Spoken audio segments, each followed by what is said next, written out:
Silakan Pak Dev, berikutnya Pak Andi Nashmi Fuadi. Baik, Bu Ketua, nanti bagi yang mau menunaikan sholat maghrib bisa satu-satu, jadi supaya kita bisa tetap menyelesaikan rapat. Insya Allah rapat bisa selesai sebelum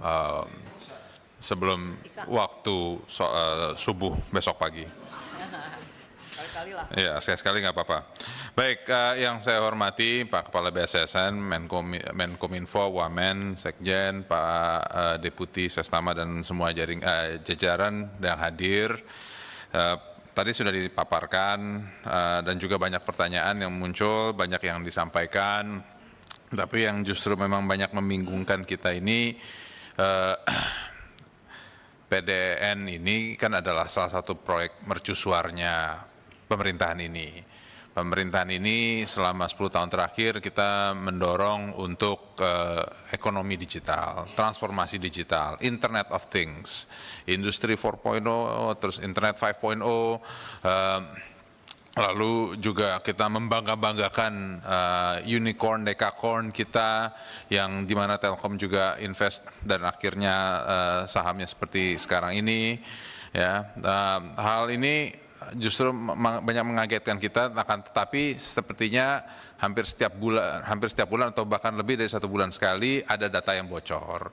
Ya, terakhir berbarengan bertubi-tubi nih kita judol jadi gila-gilaan sampai dengan ratusan triliun perputaran uangnya. Lalu PDNS kita di hack sampai berhari-hari dan juga tidak ada sempat sepertinya biar we are left in the dark ya, biar sesuai dengan temanya banyak berbahasa Inggris ya. Terus lalu muncul lagi ada instansi negara yang sangat prestigious, datanya bisa kebobolan dan selalu mengatakan bahwa itu data usang, data lama. Ya, tapi Pak, data lama itu tetap data ya, itu adalah dokumen negara. Nah, apalagi sekarang dengan teknologi AI, dengan juga bisa mudah membaca algoritma, walaupun data itu data lama, data usang, itu tetap bisa dibaca dan menarik kesimpulan-kesimpulan dan juga bisa membaca langkah-langkah pemerintah ke depannya apa, ya, seperti apa. Nah, jadi jangan hanya menggunakan alasan oh itu data lama. Kalau data lama ya mestinya bukan bisa dicuri, tapi justru mesti langsung dihancurkan. Baik apakah itu secara fisik ataupun juga secara digital. Nah, ya memang yang jadi pertanyaan kita semua ini kenapa tidak ada langkah cepat dalam penanggulangan ransomware ini. Tadi Bapak sempat sampaikan bahwa bukan hanya di Indonesia, di sejumlah negara, bahkan negara hebat pun seperti negara maju yang Singapura ataupun juga Amerika Serikat juga pernah terkena ransomware. Tapi penanganannya itu dalam hitungan jam, Pak, nggak nyampe harian, apalagi sampai dengan 1 minggu baru bisa terselesaikan, dan data-datanya cepat mereka itu backup dan juga mereka block, sehingga tidak ada sampai hangus. Bahkan terakhir Bapak bilang dari sejumlah instansi hanya 44 yang bisa terselamatkan, lainnya itu terlock dengan akibat dari ransomware. Nah, lalu bagaimana dengan data mereka itu? Karena ini kan menyangkut data masyarakat, data pribadi orang. Kominfo meminta untuk kita merevisi undang-undang ITE untuk ketiga kalinya, sudah kita revisi. Meminta untuk kita menyelesaikan undang-undang PDP, sudah kita selesaikan undang-undang PDP. Ya, lalu Bapak perlu apa lagi untuk kita memberikan keselamatan ke data masyarakat kita, untuk bisa menjamin dunia digitalisasi kita untuk bisa berjalan? Apakah butuh undang-undang baru?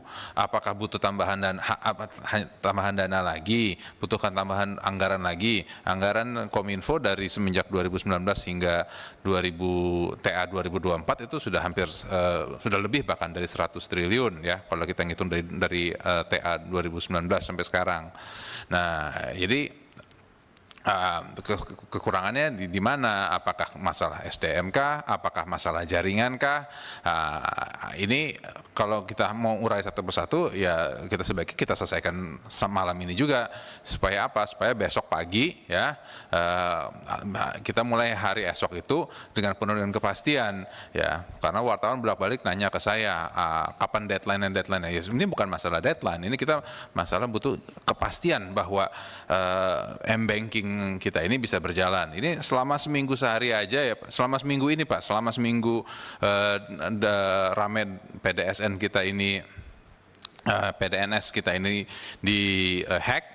Ini setiap 5 menit ada telepon spam masuk ke saya. Saya sampai telepon di Rut Telkom, saya tanya kenapa ada spam masuk terus-terusan ke handphone saya. Apa memang saya sudah jadi TO daripada yang ngehack juga atau gimana gitu kan? Ya saya bukannya mau cocok logi atau menyocok-cocokan, tapi berkaitan semuanya berbarengan begitu ya. Jadi ya ini bisa jadi masukan juga. Apakah memang ini memang harus dibongkar semuanya? Karena saya pakai nomor teleponnya Telkomsel juga gitu.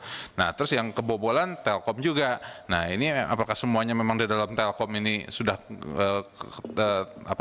pada teledor semua sehingga akhirnya semua data kebongkar ke sana kemari, atau memang hanya ini kebetulan yang semata saja? Ya begitu saja yang dapat saya sampaikan. Terima kasih Bu Ketua. Terima kasih Pak Dev Laksono. Tapi itu poin yang penting karena tadi belum ada penjelasan terkait dugaan kebocoran data. Apakah ada kebocoran data? Apakah pemerintah sudah bisa yakin mengatakan tidak ada data bocor? Karena kalau memang ada sekalian disampaikan saja Pak. Masyarakat toh sudah terlalu terpukul dengan penyerangan terhadap pusat data sementara nasional. Jadi kalau memang bocor ya harus disampaikan juga. Kemudian satu lagi sebelum ke Pak Andi Najmi. Tadi Pak Dev katakan bahwa negara lain tuh cepat. Kami belum melihat ada crisis center Pak, yang membuat penanganannya bisa terpadu. Kalau ada crisis center bisa lebih terpadu. Yang kedua, 282 instansi itu juga bisa mengadu dan dipandu untuk memulihkan data-data mereka di database masing-masing atau di server masing-masing. Saya tidak kebayang 282 klien ataupun pengguna dari pusat data sementara nasional itu saat ini harus mengadu kemana kalau tidak ada yang namanya crisis center.